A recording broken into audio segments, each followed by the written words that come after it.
Let's talk about the viral Jollibee paper bag story, shall we? First of all, you shouldn't tell women to choose the right partner. No, no, no, no, no. Hindi yan. You should tell women to leave once you see a red flag. Because you don't change a man even if you love him too much. Because that woman knew exactly who she partnered with. Alam naman niya yun talaga ang ugali. She just expected na ibibigay sa kanya yung Jollibee. Dun siya nasaktan. And trust me, the Jollibee paper bag incident, that's not the worst. Women experience worse things postpartum just because they stayed even if they've been shown red flags. Because most women will love you more even if you're an asshole because she will think that she will change you just by loving you. No, that's wrong. We should teach women to choose the right partner, yes, could be, but once you see a red flag, leave. Once you see a red flag, discipline your man or leave him. Because a man will not change even if you love him too much, honey. You being too nice to your man will get you abused, not loved. You letting your man's bad actions pass, no. That will get you abused, baby girl. And the Jollibee paper bag story is only an indication that women will stay and have children with men thinking it will change them. Absolutely not. If you are married to or in a relationship with a red flag, he will not turn green just because you're nice. Suway pusil ang tuhod ana. Let's see if di na mag-green flag ugma. Suway kulata nga kanang nga kulata. Ingna ko og bakakon og di ba na mag-green flag ugma. Kay ang laki dili gyud na magbago og di na patagamon. Duhara na. If you're weak, BI. Ay mali di ay. If you're weak, sige stay. And then you post things like that to make you viral. But again, naapamangkadiha, napatara pa man ka. So gusto pa ka masakitan. But if you want change and you want better, then you better get better yourself. Because it's not about telling women to choose the right partner. No. You tell women to stand up for themselves. You teach women, or I teach women, that dili gyud na madala ng imong paris nga animalon bes og magpa-cute-cute ka. Dili jud ni kaya ning pa-cute-cute bes. Because nakita nako anang pa-cute-cute, mauna ang masakitag kanunay. Kay kung dili pod nimo ibalik ang kaanimalon sa imong paris, di mo na siya kita sa mali sa iyang gibuhat. And ang mali diha, don't have kids when you know that you have an asshole for partner or husband. Because for a fact, kibalo ka, kaila ka, nga swapang jud ng imong pares. You know exactly who you're in bed with. Because the fact of the matter is, before you gave birth, 9 months gud mo gauban na. 9 months mong gauban, so kibalud jud ka from the get-go, unsa siya nga klase nga laki. Because if you think that kiyod is gonna change a man, it's not. Teaching a man how he should treat you, and if he doesn't change, then imo na gyud ang problema if you stay. If you think that you're going to make a green flag out of a red flag by being too nice, false. You only make a green flag if he wants to become a green flag for you. If dili ikaw ang babae nga gusto niya mahimo o green flag for, then accept it. The sooner you accept it, the least likely you're gonna experience the Jollibee paper bag story. Because mauna, they will try to get away with things that they can get away with for as long as they can. But once you shoot them in the knee, they'll change. Once you show them that you also have horns and a tail, they'll change.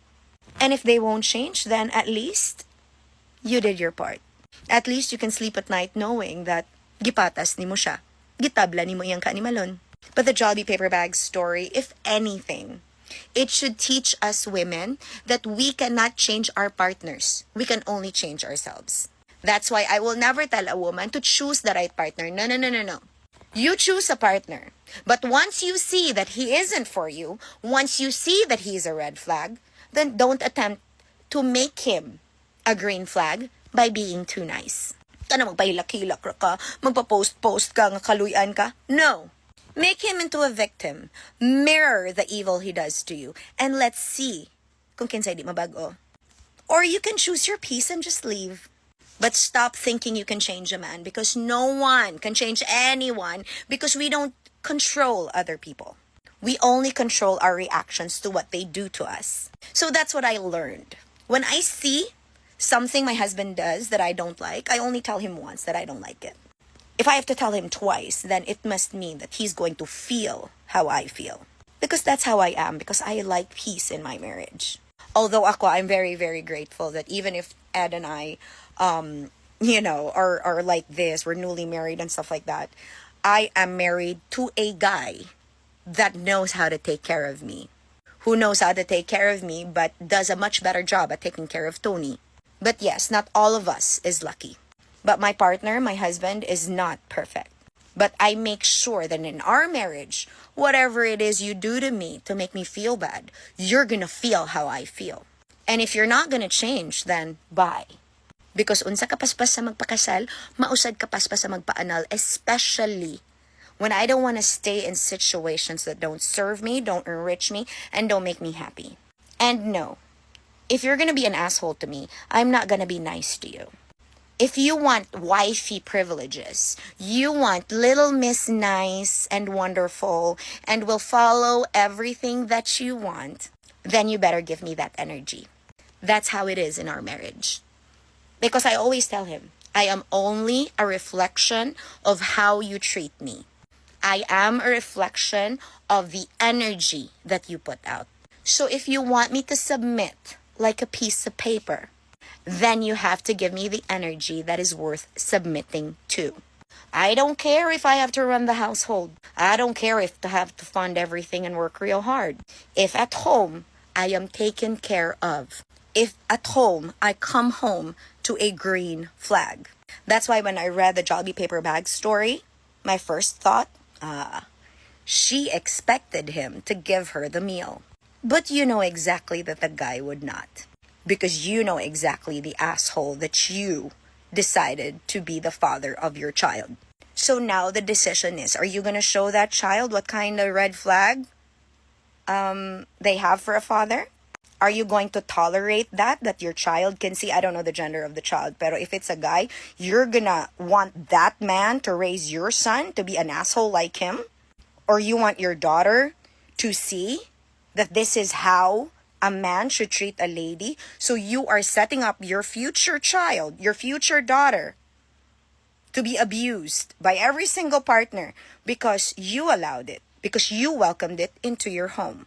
Because it's not about choosing the right partner. No, it's choosing what you want and standing by that strongly. It's deciding that you will accept or deny the way something or someone feels. So if you're happy, go ahead. But if you're gonna be a sob story, like the lady who posted the Jollibee paper bag story, the question now is, what you gonna do? Because first, you shouldn't really have children with a man like that. Di pa ko kasabot anong mga babae nga masigya pog kiyod bisan pagingana ang batasan sa ilang laki. Because for me, oh my God, if you can't treat me right, you can't get into my pants. Kaya kung ang imong batasan makaugag bilat, ay, why kiyod day? I tell my husband this, you want this, you want the wetness to stay wet, then be nice. It's all about energy. It's all about how well you treat me. Because makauga magigbilat ang mga laking may ayo. Kay given man na ang itsuraan, pero ang batasan, makaugag yun day. Pero mauman lagi na. Magpabasa-basa na lang ka to keep the man in your life, even if dapat alisda na. Kay magtuo magug ka, nga way laing laki sa kalibutan than the one that you have. Baliko nako. Dili na magbago ang imong laki, kumusugot ka, nga ananaon ka. So the sooner you realize nga kaya nimo kay di man kapungkol. And kaya man gyud nimo bisan pagway laki. Because the decision should start there. You should have children with a thought that you can do it on your own. Because if you depend on a man like that, clearly you're gonna live an unhappy life, and whose fault is that? Yours. So decide better. Ingat!